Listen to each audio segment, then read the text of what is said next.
是在聊天框里进行签到啊，在聊天框里进行签到填退，所以现在大家可以开始签到了。Right. Our program have a policy to sign in and sign out. I guess you are familiar with it. Yes. Right. I will share the. We still have a minute or so, so there may be still students who are not here.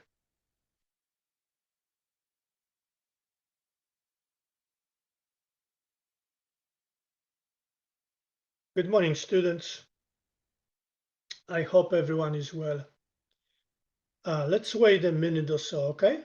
And my clock here showed 8:59, so some students might still be joining in a minute or so, okay?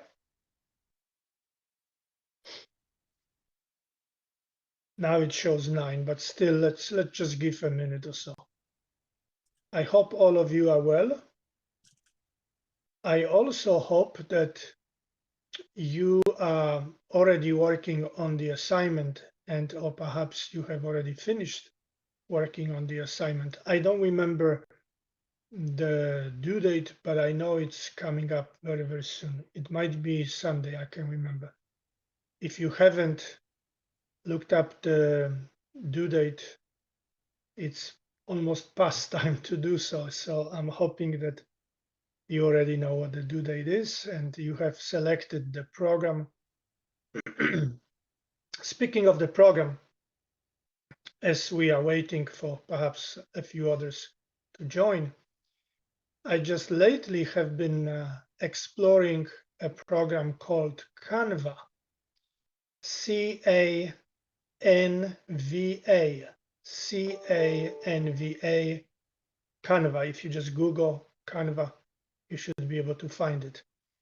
And there are more than one versions. There is a free version and there is a paid version. I actually have the paid version, but I also used a few weeks a free version.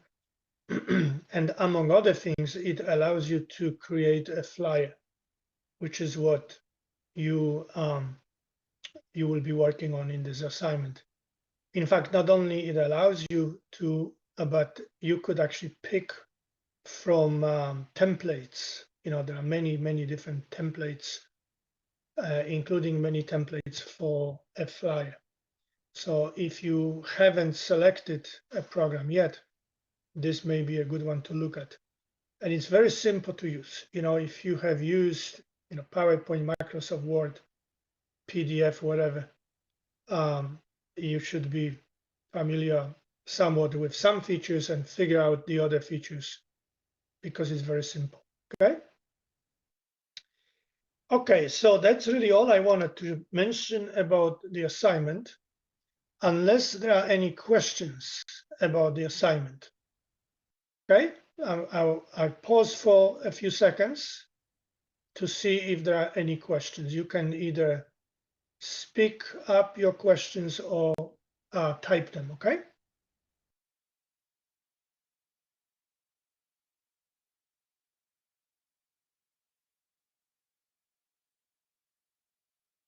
Okay, I think there are no questions, which may mean you haven't looked at the guidelines, you haven't started, or it may mean everything is clear. I'm hoping that the second is the case, you know, for you. Anyway, this time we will review a few questions, selected questions. I think I selected maybe a little more than a dozen of questions from the third exam. You have already taken the third exam and you have done very well. If we could proceed to the next slide. Notice how well you have done, and it is clear that you have done even better on this exam than on the previous exams, even though I emphasized already previously that you have done well on the previous exams. If you count, I think there's 14, if I correctly remember, 14, yes, students who received a grade of 95 or higher. And since there are 50 questions, and each question is worth 2 points. Those students receive at least 96 or higher, so that's really wonderful. And then we have 15 students, additional 15 students who received a grade of 90, 92, or 94, which means 14 plus 15, that's 29, and we have 50 plus in the course, which means that more than half of you have received a grade of A on this exam. And so we will likely not take the full hour because it seems like you are doing good and you are doing better and better with each exam. And I'm hoping that the same will be the case with the final. Remember, the final is worth more toward the final grade than the previous exams, but it will be reflective of the previous exams, meaning some questions that you have seen on the previous exams will be asked on the next exam. Okay, so let's just go to a few questions. Let's go to the next slide. And again, I clicked in the gradebook online on one of the students, and I will show you some answers this particular student gave, and we'll discuss, why this question was correct versus another, or rather this answer was correct versus another answer was not. I actually will not do so and will not explain this question. This is because we have already discussed this, I think, at least 2 times on previous discussions. So either that student does not participate or perhaps doesn't even join. But I included this question because I want to mention to you that this is like the most basic information that any student should receive from taking a college level nutrition class. The question is, which of the following monosaccharides, when linked in a condensation reaction, constitute maltose? Okay, maltose, of course, is disaccharide, so is lactose, and so is sucrose, right? And the difference between maltose, sucrose, and lactose is what monosaccharides are linked together to form, whether lactose, sucrose, and maltose. And so this particular student missed this. Glucose and galactose, when linked together, constitute lactose.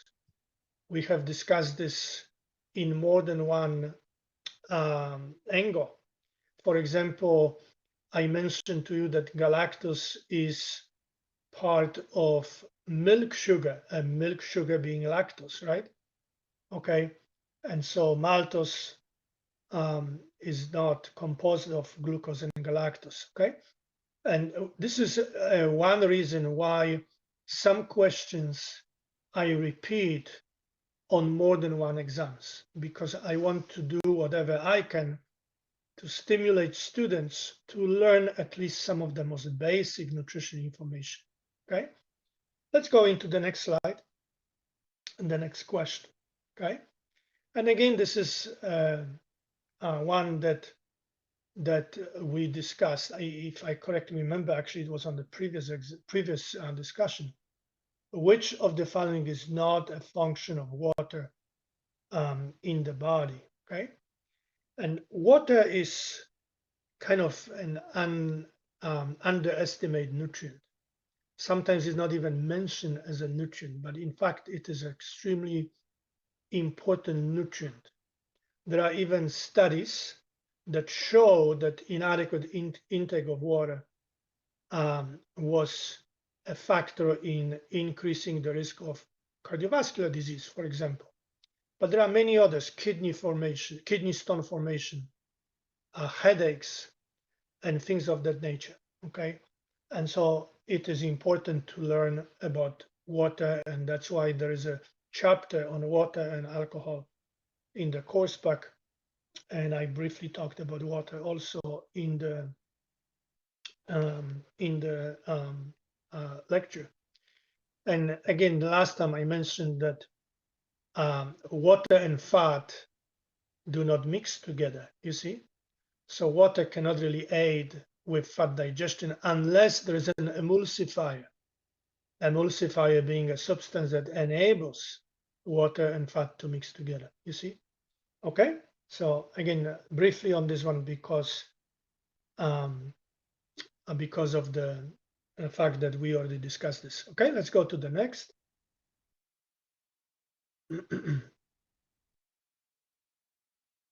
Okay, which of the following factors are associated with obesity? Okay, and look in any questions, multiple choice questions, you need to be able to select the best answer.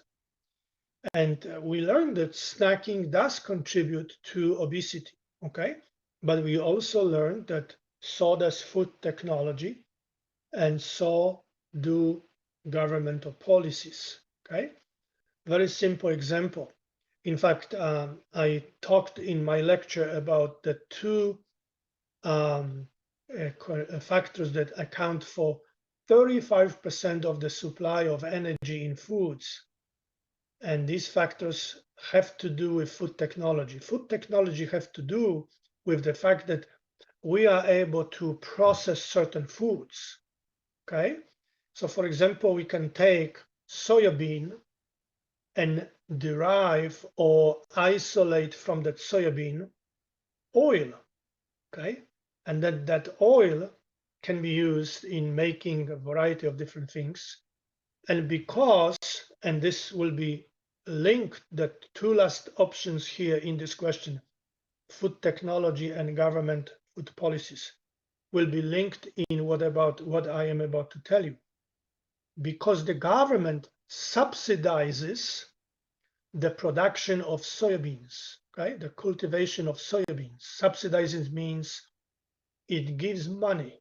Subsidies means literally giving money to make things cheaper, okay? And so farmers are receiving money from the government so they can produce more soybeans, okay? That makes whatever we can make out of the soybean cheaper, okay? And so the oil that is derived from soybeans is so cheap that in the US, for example, when you go to, say, a movie theater and you order popcorn and then you have a little bit oil poured on the popcorn, that's a common practice here for some people, okay? That the bag, the paper bag in which you got that popcorn is actually cheaper than, I'm sorry, the other way around. The oil is actually cheaper than the paper bag in which the popcorn is served to you, you see? And so that food technology, a refined oil, okay? Refined foods. How or why are we able to refine certain foods? Well, because of the food technology, because of the advances in food technology. That's what enables us to refine things. And those refined foods are often very high in calories, although they are low in nutrients, especially micronutrients, you see? So the answer to this question, the best answer from the four possible options is all of the above, you see? And there are many examples. I discussed also the prices of fruits, for example. You know, fruits typically do not get subsidies or get very few and very low subsidies from the government. Therefore, since the government in the United States, at least, gives more money for the production of junk food or foods from which junk food is derived, people don't eat as much fruits and veggies as it is recommended because it is just cheaper to buy junk food, you see? Okay, so all of these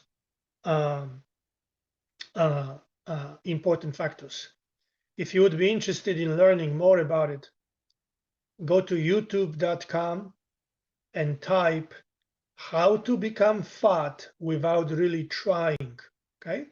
How to become fat without really trying. It is a documentary about how governmental policies and food manufacturers practices helped to make Americans very fat, you see. Let's go into the next slide. And this is somewhat related. I mentioned this one. Calories supplied by these two food items account for about 35% of the total energy ingested. Okay. Milk and dairy product was the answer the student gave. The correct answer is added vegetable oils and sweeteners. Okay.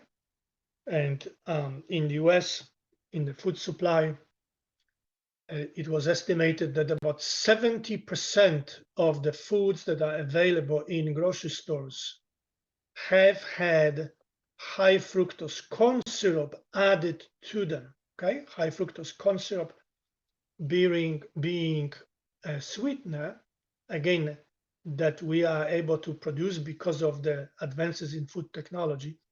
But of course, they add calories, which then contributes to the overall caloric intake and to the problem of obesity. Okay, so the answer here is added vegetable oils and sweeteners. Fruits and veggies are generally low in calories, and again, people don't ingest the recommended amount of these. Okay, meats, fish, and poultry, they are not necessarily low in calories, but they don't. I don't remember now exactly how much they contribute, but not as much as the other two items identified. The answer B, added vegetable oils and sweeteners. These are the very items that we should ingest sparingly. That's the word used in different dietary guidelines in the United States. But instead of using them sparingly, we ingest a lot of them in this country. Next question, please. A deficiency of this vitamin causes symptoms that are described as 3D or 4D or 4Ds, 3Ds, okay? And the student gave the answer riboflavin. I think the symptom that we discussed about when we discussed riboflavin was the cracks in the corner of the mouth, okay? As well as inflammation or redness of the oral cavity and the tongue, okay? But the cracks, that's C, right? That's not D. And the inflammation, that's I. The 3Ds or 4Ds are symptoms of niacin, which is vitamin B3 deficiency, okay? Niacin, okay? Dermatological symptoms, dementia, okay? Diarrhea and death are the symptoms. All words begin with the letter D, okay? These are symptoms of a disease called pellagra. And I don't know if you have pellagra where you live. In the United States, pellagra is not very common right now. But if you go about a century back, it was actually very common. And that's because even though people ingested quite a bit of niacin, this vitamin called niacin, that niacin was bound to protein and it was not released in the gastrointestinal tract from the protein, because in order to release it from the protein, we needed citric acid or vitamin C, for example, ascorbic acid, you see? So they were not ingesting adequate amounts of whatever acidic solution to make that split from the vitamin, niacin, and protein to occur.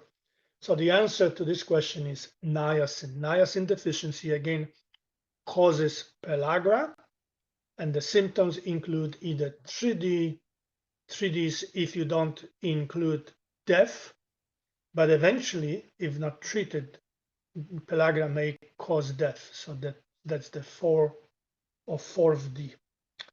Next question. Which of the following dose is recommended by the Endocrine Society in the treatment of vitamin D deficiency in adults? Okay. And I'm reading this question and I realized that I asked a wrong question here, okay? I just may ask Jade to adjust your grades by 2 percentage points, because all of the answers that are given are actually options that have to do with maintenance of vitamin D, not necessarily treatment of vitamin D, okay? So if you recall from my lecture, the treatment of vitamin D, the dose recommended is either 50,000 international units per week, once per week, or 6,000 international units daily, okay? That would be the recommended dose for deficiency treatment, okay? For maintenance, the correct answer is 1,500 to 2,000. That's what the Endocrine Society recommends. So my bet here, the question should have been, what was the dose recommended for maintenance rather than deficiency? So we will give you a credit for this question. For bad questions, I will take the blame rather than penalizing you, okay? But remember, it's 50,000 once a week or 6,000 daily in terms of vitamin D deficiency treatment. It's between 1,500 to 2,000 international units to maintain adequate vitamin D, okay? That's for adults, okay? Children have a little bit different, and I don't remember if I have already talked about children or not, but if not, then later you will learn. Let's go into the next slide. A college student was told by his physician that his vitamin D was 27 nanograms per milliliter. Which of the following is true? Okay. And the student gave the answer here. His vitamin D concentration is sufficient. If his vitamin D concentration was sufficient, it would have been 30 or higher, right? Remember? Okay, so this is insufficiency. 20 to 30 is insufficiency if you recall these categories. So we have severe deficiency, deficiency, insufficiency, sufficiency, and then toxicity. And the level of concentration between 30 and 45 was sufficient, 20 to 30 was insufficient. So this student is in the insufficient category, which means that he may have increased level of parathyroid hormone, okay, as we learned earlier in the semester. Let's go into the next slide.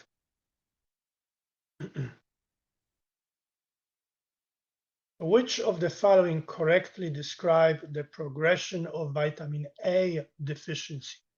Okay, the progression means what? How symptoms develop, right? What symptoms occur first, and then what may progress down the road later as deficiency progresses and perhaps becomes even more severe. Okay, so the student selected here option B.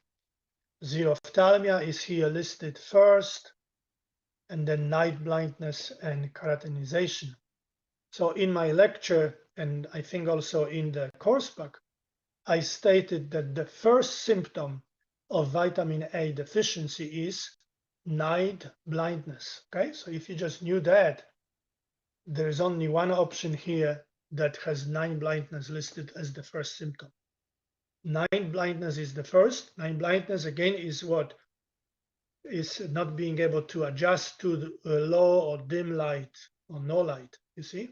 Because even in almost total darkness, we can see some things. That is if we have adequate status of vitamin A, okay?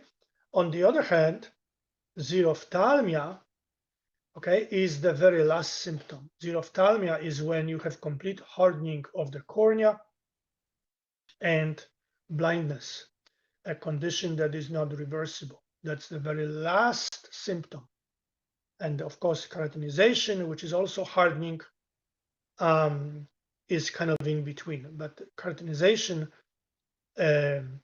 is not yet or did not cause yet complete blindness. So keratinization would be in between these two. Okay, these are the symptoms of vitamin A deficiency. So option C is the only possible correct answer here. Let's go to the next question.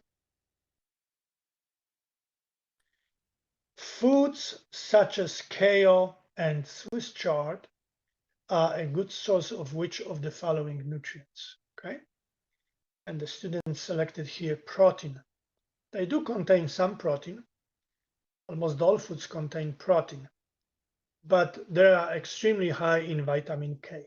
Okay, in fact, kale is, I think, the highest, and Swiss chard is, if I correctly remember, the second highest source. Kale is for sure the highest. So for 100 grams of kale, you get more than, I think, 700 micrograms of vitamin K, which is very high, much higher than anything else. Okay, so kale is the correct answer. Plant foods generally lower in protein and relatively low in sodium. So the options to choose from would be vitamin K and omega-3 if you don't know the answer to kind of deduct. But again, these foods are not necessarily very high in omega-3, although they do contain a little bit of alpha-linolenic acid, but they are extremely high in kale, in vitamin K, okay? Kale is especially. Next question.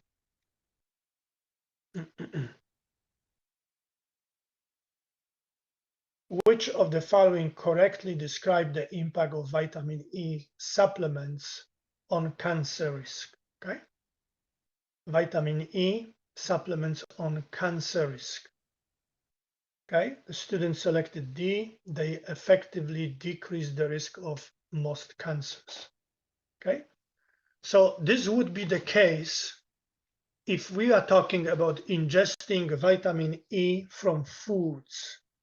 Studies show that higher amounts of vitamin E ingested from foods actually are associated with a lower risk of cancer.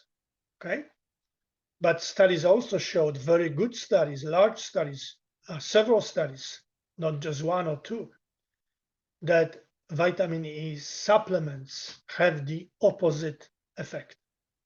And I showed you graphs in my video when I discussed this. Both supplements of vitamin E and vitamin C on the graphs that I showed you, even if they increase the risk of some cancers, they increase the risk of many cancers.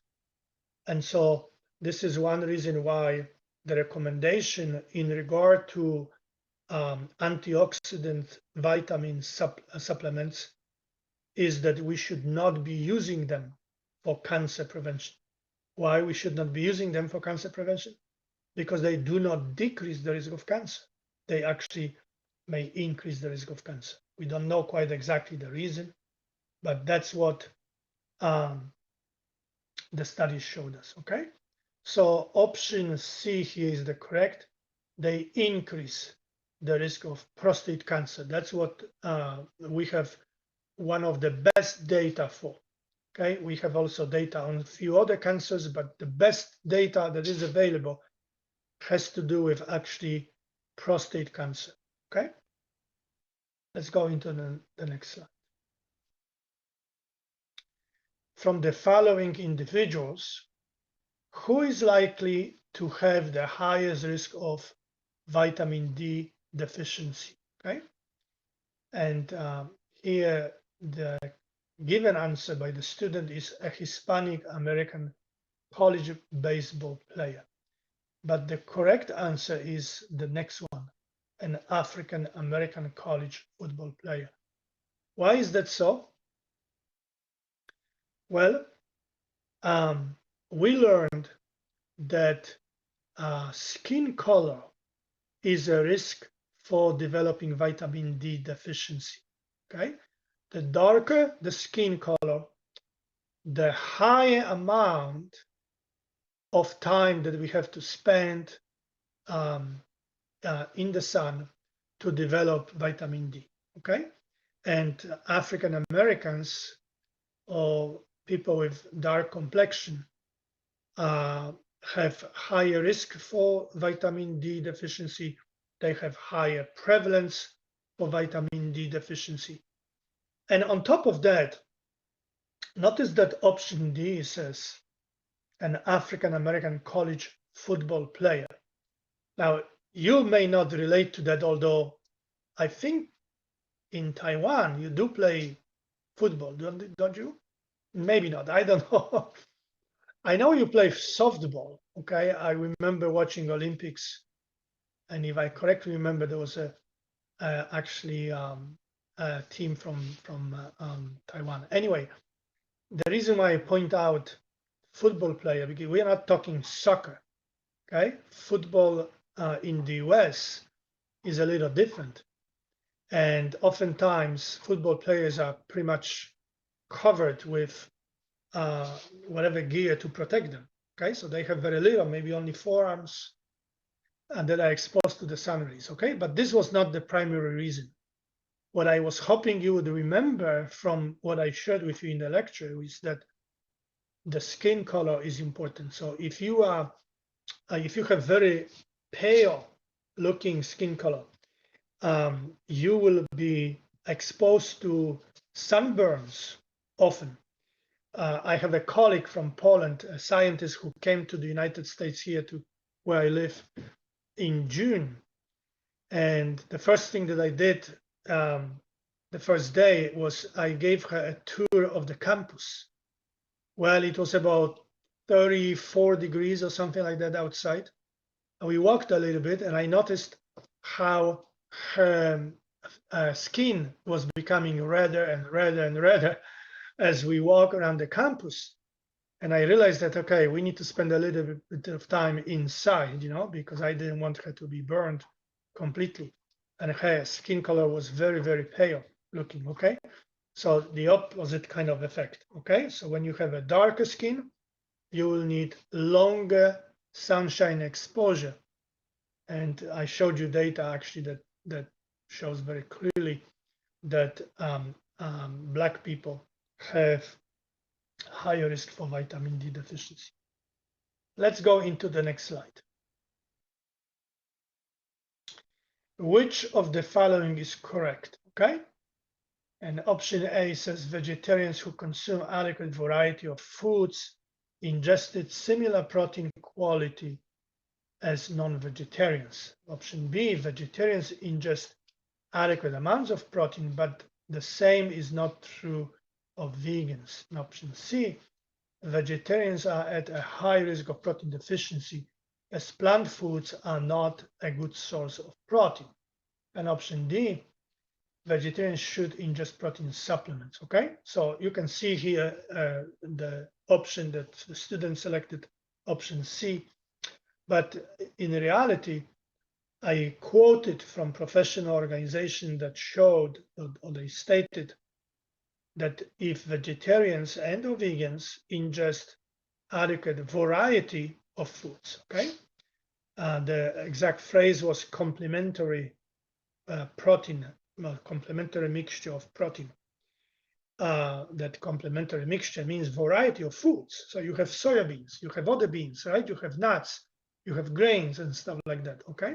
You have seeds, and all of them contribute different amounts of protein.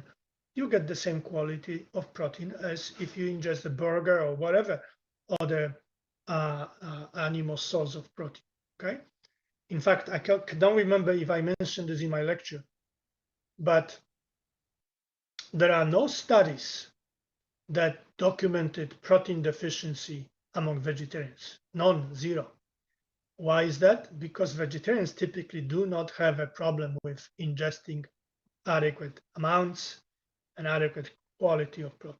That's just the reality, okay? Even though they don't consume meat, and here the question is vegetarians. Vegetarians also consume animal products such as dairy products, for example, and eggs. And so they get also protein from those sources, okay? Next question.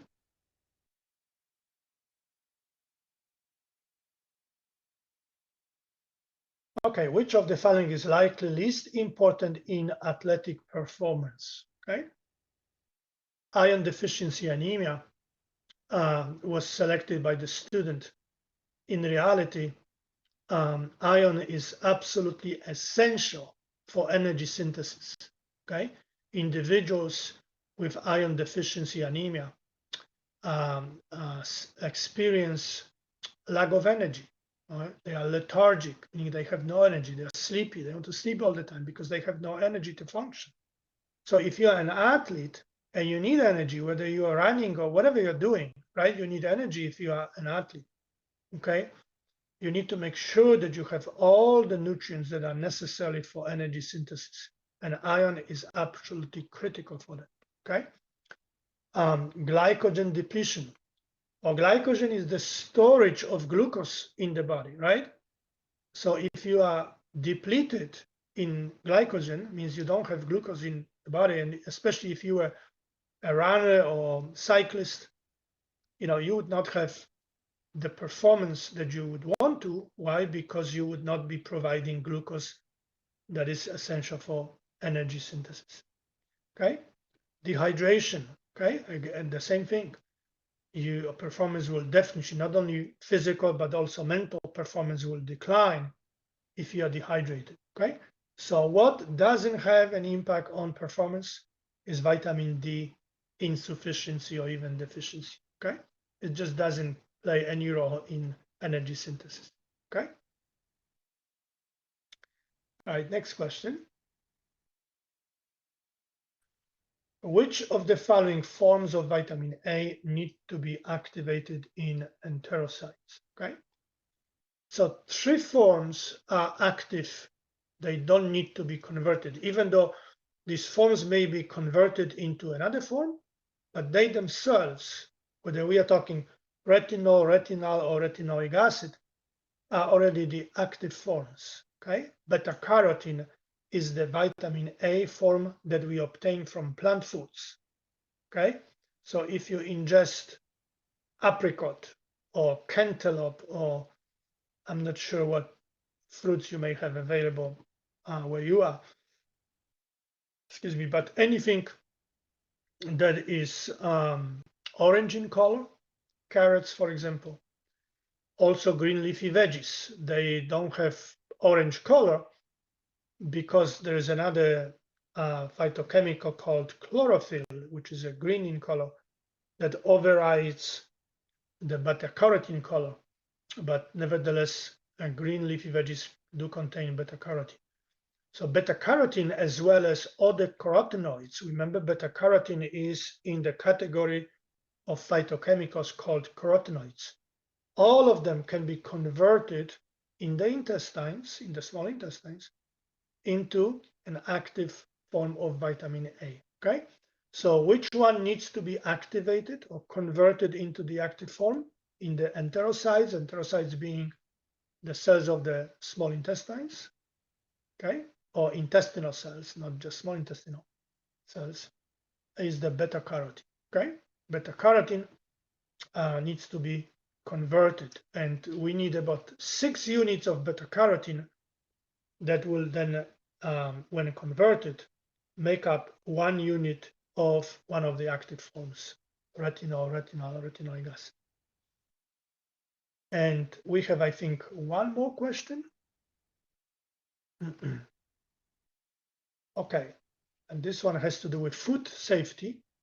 Salmonella poisoning is most likely to occur by ingesting which of the following foods? Okay, the student selected here burger. Okay, what what do you call it, microbe is mainly responsible for food contamination in a burger? Is E. coli. Okay, E. coli bacteria. Okay, salmonella, most of the time, any outbreaks of salmonella or salmonella poisoning is related to eggs, okay, undercooked eggs. And oftentimes it is not necessarily the inside of the egg, it may be the shell, the outside of the egg, okay, that is contaminated with salmonella. And then because when we boil the eggs, we don't boil them enough, they're still soft, whatever, which means the salmonella survive the hot temperature in the water. And then when you actually peel the shell, you get salmonella on your fingers. And then when you touch the food, that's how salmonella may get into the system. Okay, that's just one way, but always salmonella. Okay, so from these four options, the majority of the time would be either meat or animal products. Why? Because microbes absolutely need protein and moisture or water, okay, for them to multiply. Okay, so when you look at French fries, there would be very little protein in French fries. Potatoes are mainly carbohydrates. Furthermore, when you make French fries, you dip it into boiling oil, which will be extremely high temperature and would kill it.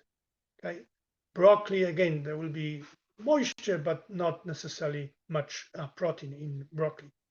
So two options, burger and eggs, will be the two to choose from, and the student just chose the incorrect one. Okay, so remember, burger, any type of meat, more than likely would be E. coli contamination. Okay, and eggs would be more than likely salmonella. Okay, and if I correctly remember, yes, this is the last question. So on the next slide, you have my email, which you should already know, and it is also in the syllabus. And since you are doing so well in the exams, unless you have questions, anything else, not necessarily or whether related to what I share with you this morning or any other thing, we will just end it a little early, okay? Let me know if you have questions.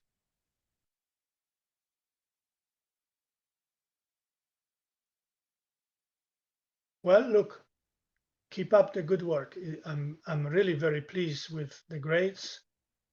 Again, take a little more time for the flyer, read it through if you have anyone that could review it for you, okay, in terms of the English language, okay, and make sure that there are no typos. Make sure that you follow all the guidelines. For example, you were to find some illustrations or images that correspond with the topic you picked, okay, or you were to add sources of additional information, things of that nature. Don't leave large spaces in the flyer. Fill all the spaces in the flyer. And we will be pleased to grade you in a fair way and in a way that you will be also happy with if we see a good quality product in your assignment. Thank you all for participating. Han, thank you for facilitating this, for filling in for Jade. No problem. And I will see everyone next time. Remember, next discussion is not on Thursday.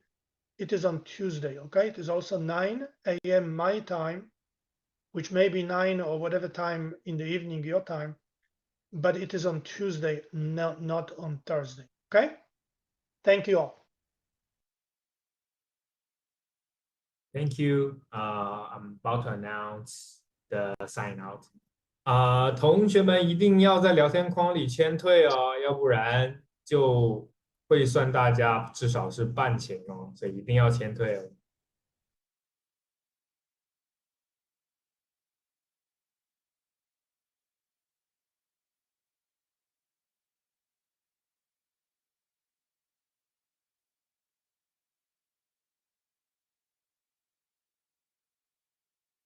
Okay, is there anything here I can do for you?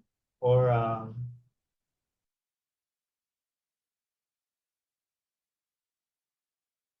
okay, yeah.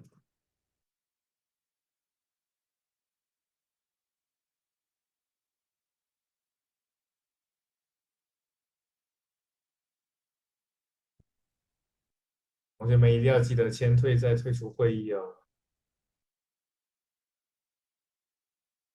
会议室将在47关闭。拼音没关系，可以的。还有3分钟，会议室将在3分钟后关闭哦，到时候就不能签退啦。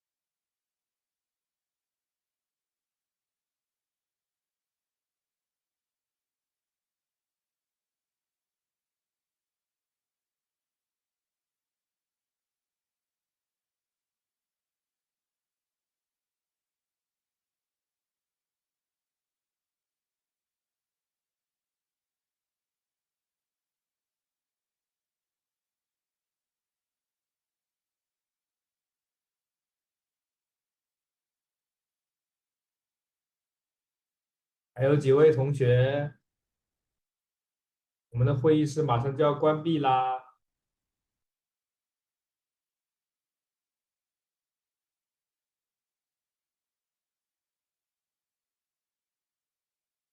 如果你不签退，是按照我们的规则，是会算到半勤或者是缺席的哦。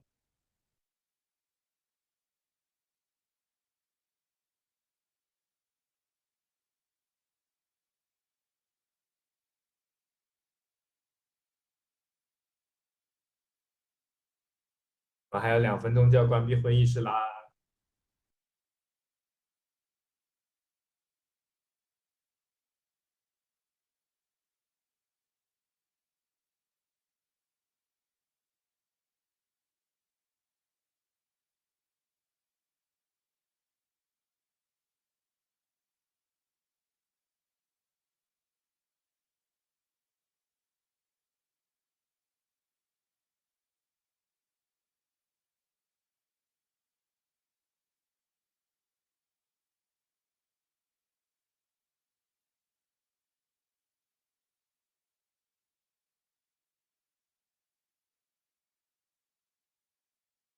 还有1分钟哦。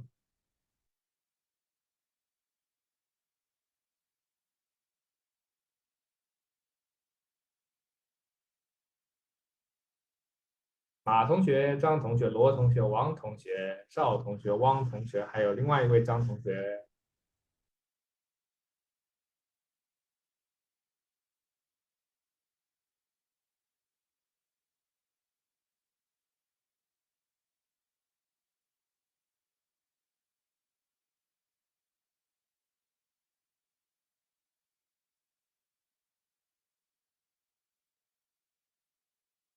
倒数10个数我就关闭会议室啦。10、9、8、7、6、5、4、3、2、1。